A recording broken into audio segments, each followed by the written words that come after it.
जय हिंद दोस्तों, मैं हूं अनूप और आप सब लोग देख रहे हैं ग्लोबल कॉन्फ्लिक्ट। दोस्तों, प्रोजेक्ट 75 आई सबमरीन के टेंडर को लेके अब एक बहुत बड़ा इंटरनेशनल रेस शुरू हो चुका है, जहां पे अब तक ये सबमरीन के टेंडर में फ्रांस को सबसे प्रमुख दावेदार माना जा रहा था। वहीं पे अब रशिया और इटली द्वारा जिस तरीके से कमबैक किया गया है, उसके बाद इन देशों को भी हल्के में लेना सही नहीं होगा। दोस्तों, फ्रांस के साथ जहाँ पे एक तरीके से ये कहा जा रहा था कि भारत एडिशनल स्कॉर्पियन क्लास सबमरीनों को लेके आगे बढ़ सकता है, वहीं पे अब इटली के साथ समझौता और रशिया द्वारा भारत में प्राइवेट कंपनी के शिपयार्ड को खरीदना ये दर्शा रहा है कि इन दोनों देशों की तरफ से भी भारत को बड़ा ऑफर किया जा सकता है। दोस्तों, आज के इस वीडियो में आप लोगों को प्रोजेक्ट 75 आई के टेंडर में चलने वाले ये बड़े रेस के बारे में बताऊंगा और इसे जानने के लिए वीडियो के आखिर तक बने रहिए और चैनल को सब्सक्राइब और वीडियो को लाइक जरूर कीजिए। दोस्तों, हाल ही में एक वीडियो में आप लोगों को यह भी बताया था कि इंडिया और फ्रांस के बीच में राफेल एयरक्राफ्टों के बाद अब सबमरीनों को लेकर भी बातचीत हो रहा है और फ्रेंच शिपयार्ड द्वारा भारत को प्रोजेक्ट 75 आई के सबमरीन के लिए एक बड़ा ऑफर किया जा सकता है, क्योंकि फ्रांस के डिफेंस मिनिस्टर के सितंबर महीने में भारत के दौरे के दरमियान Indian defence minister Rajnath Singh के साथ उनका जो बैठक हुआ था, उसमें बायलैटरल बहुत सारे डिफेंस टाइज के ऊपर और फ्यूचर प्रोजेक्टों के ऊपर भी बातचीत हुआ था और इनमें से एक प्रोजेक्ट 75 आई सबमरीन का भी हो सकता है, ऐसे बातें भी खुल के आगे आया था। दोस्तों, फ्रांस द्वारा भारत को ऑलरेडी प्रोजेक्ट 75 के सबमरीन के तहत स्कॉर्पियन क्लास का सबमरीन दिया जा चुका है, जो ऑलरेडी मेक इन इंडिया के तहत मजेगांव डॉकयार्ड लिमिटेड में बन रहा है। वैसे ही मेक इन इंडिया के तहत फ्रांस अब भारत को advance scorpion class submarine offer करने के तरफ भी आगे बढ़ रहा है। दोस्तों, फ्रांस के बढ़ोतरी के साथ साथ इस टेंडर में शामिल बाकी देशों के तरफ से भी भरपूर प्रयास किया जा रहा है, जिनमें इटली जैसे देश टेंडर में शामिल तो नहीं है, लेकिन भारत को प्रोजेक्ट 75 आई के तहत इक्विपमेंटों का सप्लाई कर सकता है। दोस्तों, आप लोग सुने होंगे कि हाल ही में Indian prime minister Narendra Modi और इटली के प्राइम मिनिस्टर के बीच में एक वर्चुअल मीटिंग हुआ, जहां पे दोनों देशों के अंदर कुछ डीलों के ऊपर और एमओयू के ऊपर हस्ताक्षर हुआ और इसके बाद माना जा रहा है कि इटली के लिए भारत में अब डिफेंस इक्विपमेंटों का मैन्युफैक्चरिंग और टेक्नोलॉजी ट्रांसफर को लेके काफी ज्यादा मौका मिलेगा और इटली अब डायरेक्टली भारत को टेक्नोलॉजी ट्रांसफर के तहत हथियारों का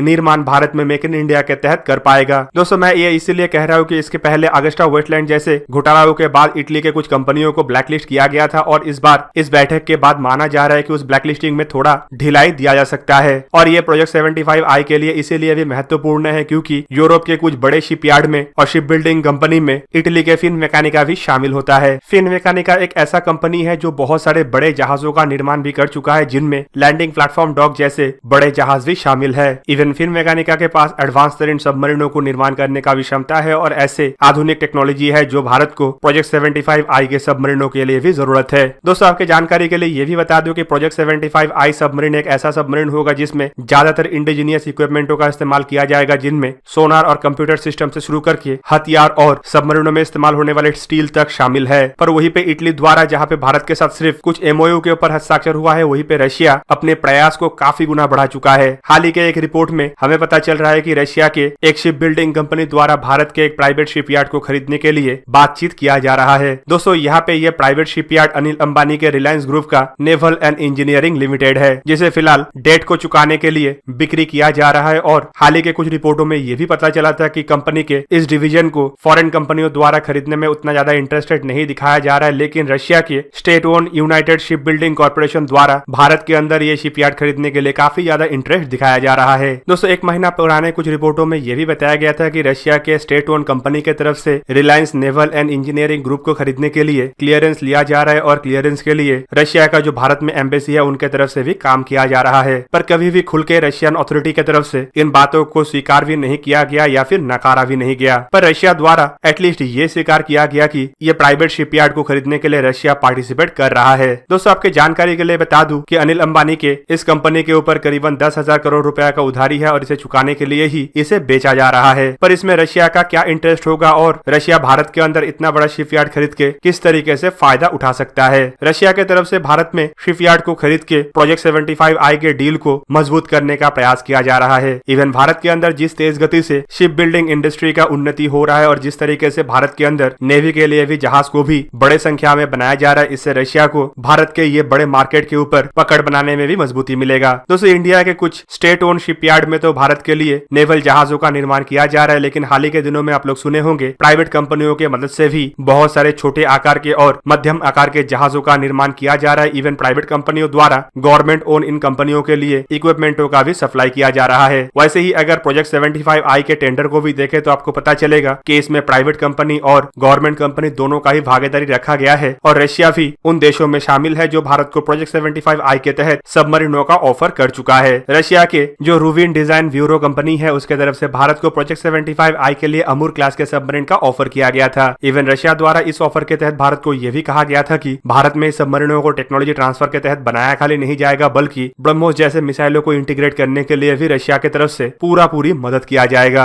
अब दोस्तों भारत के अंदर ही शिपयार्ड खरीदने के बाद रशिया के लिए प्रोजेक्ट 75I के दौर में और आगे बढ़ने का अवसर काफी ज्यादा मजबूत हो जाएगा। साथ ही साथ रशिया इस टेंडर के अलावा दूसरे टेंडरों को भी हासिल करने के लिए बड़ा प्रयास कर सकेगा। दोस्तों ये तो था प्रोजेक्ट 75I के कुछ महत्वपूर्ण हिस्से। अब चलिए जानते हैं फिलीपीन के अंदर चाइना को शिकस्त देने के लिए भारत की तरफ से किस तरीके से हथियारों का तैनाती का बातचीत किया जा रहा है। दोस्तों आप लोग सुने ही होंगे कि चाइना को साउथ चाइना सी के अंदर शिकस्त देने के लिए भारत द्वारा फिलीपीन के साथ समझौते के तहत आगे बढ़ा जा रहा है और दोनों देशों के बीच में कुछ ऐसे समझौते के ऊपर भी हाल ही में बातचीत किया गया है जिसमें दोनों देशों के डिफेंस कोऑपरेशन बढ़ेगा और आने वाले समय में फिलीपीन आसानी से भारत से हथियारों को परचेज कर पाएगा। हाल ही में इंडिया के और फिलीपीन के फॉरेन मिनिस्ट्रियों के बीच में एक बड़ा बैठक हुआ जहां पे दोनों देशों के कोऑपरेशन को बढ़ाने का बात भी कहा गया और अब फिलीपीन के समुद्री सुरक्षा को बढ़ाने के लिए भारत द्वारा कोस्टल सर्वेलेंस रडारों का ऑफर कर दिया गया है। दोस्तों ये एक ऐसा रडार है जिसका मदद से फिलीपीन अपने समुद्री सुरक्षा को और मजबूत कर पाएगा और समुद्र के अंदर दूर तक नजर भी रख पाएगा। इस तरीके के रडारों को नेवल अवेयरनेस रडार भी कहा जाता है जिसका असल मकसद ये है कि समुद्री सरहद से किसी भी तरीके का हमला या किसी भी तरीके के घुसपैठ को रोकना या फिर उसे रोकने के लिए मदद करना। कोस्टल सर्वेलेंस रडार को समुद्री तटों के ऊपर नजर रखने के अलावा दूर तक समुद्र के अंदर जहाजों के हरकतों के ऊपर नजर रखने के लिए भी इस्तेमाल किया जा सकता है। दोस्तों ऐसे ही रडारों के निर्माण में भारत अब दुनिया के बहुत सारे लीडिंग देशों के बराबर आ चुका है और भारत के खुद के निर्माण किया हुआ इन रडारों को भारत द्वारा भी इस्तेमाल किया जा रहा है। दोस्तों इन कोस्टल सर्वेलेंस रडारों के साथ इंडिया द्वारा हाल ही में कोस्टल प्रोटेक्शन के लिए ब्रह्मोस मिसाइलों का भी तैनाती किया गया है। तो एक तरीके से फिलीपीन को ऐसे रडारों का ऑफर ये भी दर्शा रहा है कि आने वाले समय में फिलीपीन शायद ब्रह्मोस मिसाइलों को खरीदने के लिए इंटरेस्टेड भी है या फिर भारत की तरफ से फिलीपीन को इन रडारों के अलावा ब्रह्मोस मिसाइलों का भी ऑफर किया जा सकता है। ऑलरेडी ऐसे बातों का भी खुलासा हो चुका है कि फिलीपीन ब्रह्मोस मिसाइलों को लेकर इंटरेस्टेड है, लेकिन कोस्टल रडार के साथ फिलीपीन इस तरीके का मिसाइलों का इस्तेमाल करेगा कि नहीं इसके बारे में कोई खुलासा नहीं किया गया। दोस्तों इस तरीके का ऑफर और साथ ही साथ ब्रह्मोस को लेकर फिलीपीन के साथ बातचीत करना और दोनों देशों के बीच में एग्रीमेंट को आगे बढ़ाना एक तरीके से भारत को इंडियन ओशन और इंडो पैसिफिक में और ज्यादा मजबूत करेगा। ऑलरेडी क्वाड का निर्माण करके भारत चाइना को समुद्र में ही घेरने के लिए तैयार हो चुका है और अब भारत लद्दाख के बाद साउथ चाइना सी और पैसिफिक ओशन में चाइना को घेरने के लिए तैयार हो रहा है। दोस्तों इवन इस डील के अलावा फिलीपीन के साथ हाल ही में जिस तरीके के एग्रीमेंटों को लेकर चर्चा हुआ है और जिस तरीके से भारत और फिलीपीन एक दूसरे के साथ डिफेंस रिलेशनशिप में बनता जा रहा है, इससे आने वाले समय में इंडियन नेवी के जहाज फिलीपीन के बेसेस तक पहुंच सकेगा और रेगुलर दोनों देशों के जहाज एक दूसरे के पोर्ट के विजिट भी करेगा। इससे इंडियन कोस्टल एरिया से लेके फिलीपीन के कोस्टल एरिया तक इंडियन नेवी के पेट्रोलिंग भी बढ़ेगा और चाइना के जो आए दिन इंडियन ओशन के अंदर घुसपैठ करने का प्रयास रहता है उसे भी शिकस्त देने में मदद मिलेगा। तो दोस्तों ये था आज का वीडियो। अगर आपको वीडियो अच्छा लगा तो इसे लाइक कीजिए और मेरे चैनल को सब्सक्राइब कीजिए और साथ में बना हुआ बेल आइकन को भी प्रेस कर दीजिए ताकि आप मेरा वीडियो देख पाए सबसे पहले। जय हिंद।